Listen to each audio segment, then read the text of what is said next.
buddies. We're a country band here from Baton Rouge called the Gillis Silo. We've been playing around here for about a year and a half, and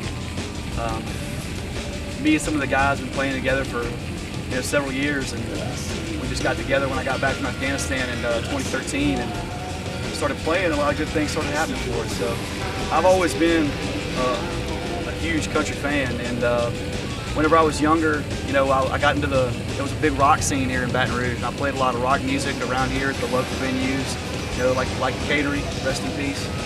I was part of that group, and we used to play a lot of like alternative rock music and stuff like that, and I love that too. So that's, having a love for rock music, we put a little bit of rock in our country music, and that's kind of what we do with the Gillis Silo. We're like a southern rock infused country, and it's a lot of fun, man. It's a little different, and people seem to really like it. So, as far as Baton Rouge, I think Baton Rouge is a very good mixture in the music scene.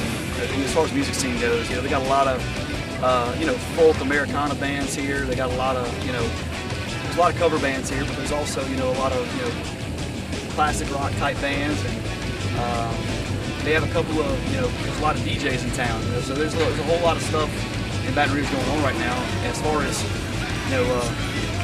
mainstream country bands, I think maybe only a few. But like I said, Baton Rouge is like a melting pot. There's a lot of different artists here. A lot of blues too. I've got a couple of songs that I've written about.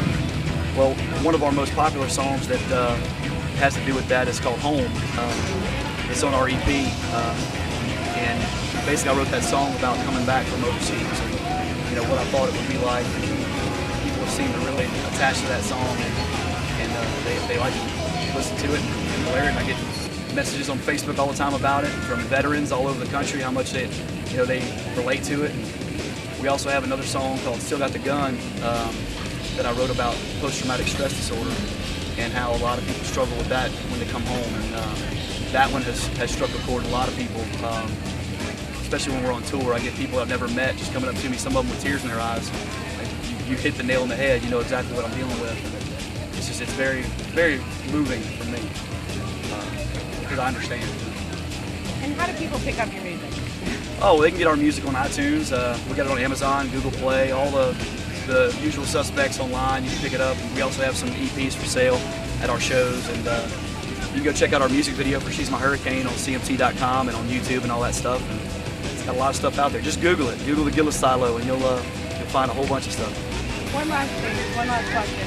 So it seems like you went from the very bottom to the very top really quickly, but for those struggling musicians out there, what do you have to say to them about working in the industry? Well, first of all, I would say we're still a pretty far cry away from the top, but I appreciate that. Basically, just it's all about relationships and really taking the time to practice your craft. I mean, that's what being a musician and a writer is all about. So I would just tell them to practice and work as hard as you can. Hey, I'm Caleb Paul from the Gillis Silo here in Baton Rouge, Louisiana, and you're watching MyScene TV.